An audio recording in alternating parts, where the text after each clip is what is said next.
Hi friends, welcome to செல்லம் tips. Friends, இன்றைக்கி வீடியோவில் ஒரு ஈஸியான கேக் ரெசிபி தான் பார்க்க போகிறீங்க.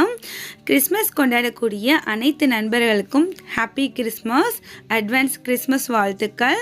ஸோ உங்களோட கிறிஸ்மஸ்க்கு இது போல் ஸ்பான்ச்சியான ஈஸியான ஒரு கேக் நீங்களும் செஞ்சு என்ஜாய் பண்ணுங்கள். ஸோ எப்படி செய்கிறது அப்படிங்கிறது தான் இந்த வீடியோவில் பார்க்க போகிறீங்க. ரொம்ப ஈஸியாக. ஸோ வாங்க ஃப்ரெண்ட்ஸ்.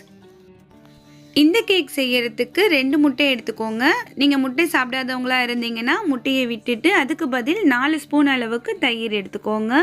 இப்போது 2 முட்டையுமே உடச்சி ஒரு மிக்சர் ஜாருக்குள்ளார சேர்த்துருக்கேன்.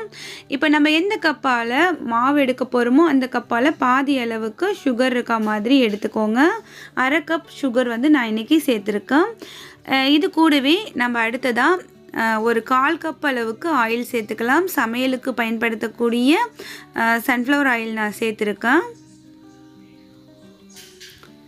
நீங்கள் ஒரே கப்பில் இன்க்ரீடியன்ட்ஸ் அளந்தீங்க அப்படின்னாக்கா 1/4 கப் எண்ணெய், எந்த கப்பால் மாவு எடுக்க போகிறீங்களோ அந்த கப்பால் 1/2 கப் சுகர் சேர்த்துக்கோங்க. இப்போ எல்லாத்தையுமே நல்லா கிரைண்ட் பண்ணிட்டு வந்துடலாம். ஸோ இது போல் இப்போ முட்டை, ஜீனி அது எல்லாமே நல்லா அடிச்சாச்சு பாருங்கள். இதை நம்ம ஒரு மிக்சிங் பவுலுக்குள்ளே சேர்த்துக்கலாம்.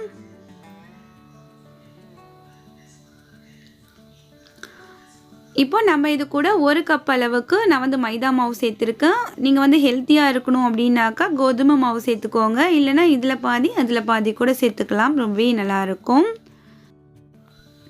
அடுத்ததாக இது கூட ஒரு 1/2 ஸ்பூன் அளவுக்கு பேக்கிங் சோடா சேர்த்துக்கோங்க. ஒரு 1/2 ஸ்பூன் அளவுக்கு பேக்கிங் பவுடர் சேர்த்துக்கோங்க. ஒரு 1/4 பிஞ்ச் அளவுக்கு சால்ட் சேர்த்துக்கோங்க. இப்போது இது எல்லாத்தையுமே சேர்த்து நம்ம மிக்ஸ் பண்ணிக்கலாம். ஃப்ளேவருக்காக நான் ஒரு ஸ்பூன் அளவுக்கு வெனிலா எசன்ஸ் சேர்த்துக்கிறேன்.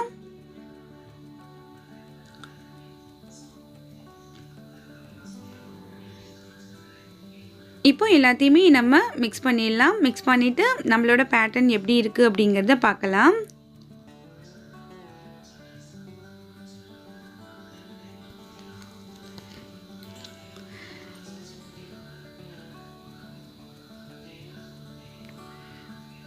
நல்லா மிக்ஸ் ஆகிடுச்சி ஃப்ரெண்ட்ஸ். ஸோ இந்த அளவுக்கு நல்லா மிக்ஸ் ஆகிடுச்சி. இந்த அளவுக்கு உங்களுக்கு ஃப்ளோவிங்கான கன்சிஸ்டன்சியில் இருக்கணும். இப்போது ஒரு பாத்திரத்தில் நம்ம கொஞ்சமாக ஆயில் விட்டு எல்லா இடத்துலையுமே ஃபுல்லாக க்ரீஸ் பண்ணி விட்டுட்டு அதில் நம்ம ஊற்றி வைக்கலாம். என்கிட்ட கேக் ட்ரே இல்லை. ஸோ உங்ககிட்ட கேக் ட்ரே இருந்துச்சுன்னா அதில் கூட நீங்கள் வைக்கலாம். அப்படி கேக் ட்ரே உங்ககிட்ட இல்லை அப்படின்னாக்கா நீங்கள் வீட்டில் இருக்கிற ஏதாவது அலுமினிய பாத்திரம் இல்லை சில்வர் பாத்திரம் எதுவாக இருந்தாலுமே நல்லா இது போல் வெயிட்டான கொஞ்சம் கனமான பாத்திரமாக இருந்துச்சுன்னா அதில் ஆயில் வச்சு நல்லா கிரீஸ் பண்ணிவிட்டு ஸோ இந்த பேட்டர்னை அதுக்குள்ளே சேர்த்துருங்க. இப்போ மாவு இருக்கிற பாத்திரத்தை கீழ் நோக்கி நீங்கள் தட்டினீங்கன்னா அதில் எந்த பபிள்ஸும் இல்லாமல் அழகாக அந்த பேட்டர்ன் ஃபுல்லாக செட் ஆகும். இது இன்னுமே நம்ம கொஞ்சம் டெக்கரேட் பண்ணுறதுக்காக நான் டூட்டி ஃப்ரூட்டியை மேலே கொஞ்சமாக அப்படியே தூவி விட்டுக்கிறேன். ஸோ உங்ககிட்ட பாதாம், பிஸ்தா எது இருந்தாலுமே சேர்த்துக்கோங்க. வெள்ளரி விதையும் கொஞ்சம் அங்கங்கே அப்படியே தூவி விட்டுடுறேன். ஸோ இப்போ நம்ம இந்த கடாயை நான் ஃப்ரீ ஹீட் பண்ணி வச்சுருக்கேன். இப்போ இந்த கடாய்க்குள்ளே ஒரு சில்வர் ஸ்டாண்ட் வைக்கிறேன். வச்சுட்டு அடுப்பை சிம் ஃப்ளேமுக்கு கொண்டு வந்துடுங்க. இப்போ நம்ம மாவு ஊற்றி வச்ச அந்த பாத்திரத்தை உள்ளே அப்படியே தூக்கி வச்சிடலாம். வச்சுட்டு ஃப்ளேம் எவ்வளோ சிம்மில் இருக்கோ அந்த சிம் அளவுக்கு நீங்கள் கொண்டு வந்துடுங்க. இப்போ உங்களுக்கு ஒரு 30லிருந்து 35 நிமிஷத்துக்குள்ளே கேக் ரெடி ஆகிடும். இப்போ எனக்கு 30 நிமிஷம் ஆயிடுச்சு ஃப்ரெண்ட்ஸ். கேக் இந்த அளவுக்கு ரெடி ஆகிருக்கு. இது வெந்திருக்கா அப்படிங்கிறத செக் பண்ணுறதுக்கு இது போல் ஒரு குச்சியோ இல்லை நைஃபோ விட்டு பார்த்தீங்கன்னா கொஞ்சம் கூட ஒட்டாமல் வரணும். ஸோ அப்போ நல்லா வெந்துருச்சு அப்படின்ற அர்த்தம். இப்போ நல்லா வந்திருக்கு பாருங்கள். இதை அப்படியே நம்ம ஆற விட்டுடலாம். ஸோ ஆறினதுக்கப்புறம் இதை நம்ம ஒரு பிளேட்டுக்கு மாற்றிட்டு கட் பண்ணலாம். எப்படி இருக்குது அப்படிங்கிறத பார்க்கலாம். ரொம்பவே சாஃப்டாக இருக்குது ஃப்ரெண்ட்ஸ். உங்களுக்கு பார்க்கையில் தெரியும் அப்படின்னு நினைக்கிறேன். இப்போ நம்ம கேக்கை கட் பண்ணி பார்க்கலாம். ஸோ எப்படி இருக்குது அப்படிங்கிறத. கேக் எல்லாமே நம்ம பேக்கரியில் வாங்கினா தான் உண்டு அப்படின்னு நினைக்கிற பட்சத்தில் நம்ம வீட்லேயே மிக்ஸி ஜார் இருந்தால் போதும். வெறும் கடாயில் வச்சுட்டு நம்ம சூப்பராக கேக் ரெடி பண்ண முடியும். எவ்வளோ ஸ்பான்ச்சியாக இருக்குது அப்படிங்கிறத பாருங்கள். நல்ல டெக்ஸ்சரும் ரொம்பவே சூப்பராக இருக்குது.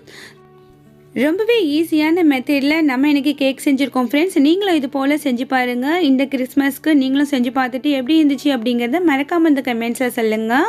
நீங்களும் இது போல் செஞ்சு உங்கள் வீட்டு குட்டீஸை என்ஜாய் பண்ண வைங்க. இந்த வீடியோ உங்களுக்கு பிடிச்சிருந்துச்சுன்னா எப்பயும் போல் லைக் பண்ணுங்கள். இனிமேல் நம்ம சேனலை சப்போர்ட் பண்ணுங்கள். இந்த வீடியோ பற்றின கருத்துக்களை மறக்காம இந்த கமெண்ட் செக்ஷனில் தெரியப்படுத்துங்க. அடுத்த ஒரு இன்ட்ரெஸ்டிங்கான வீடியோவில் உங்களை நான் சந்திக்கிறேன். அது வரைக்கும் தேங்க்ஸ் ஃபார் வாட்சிங். பாய்.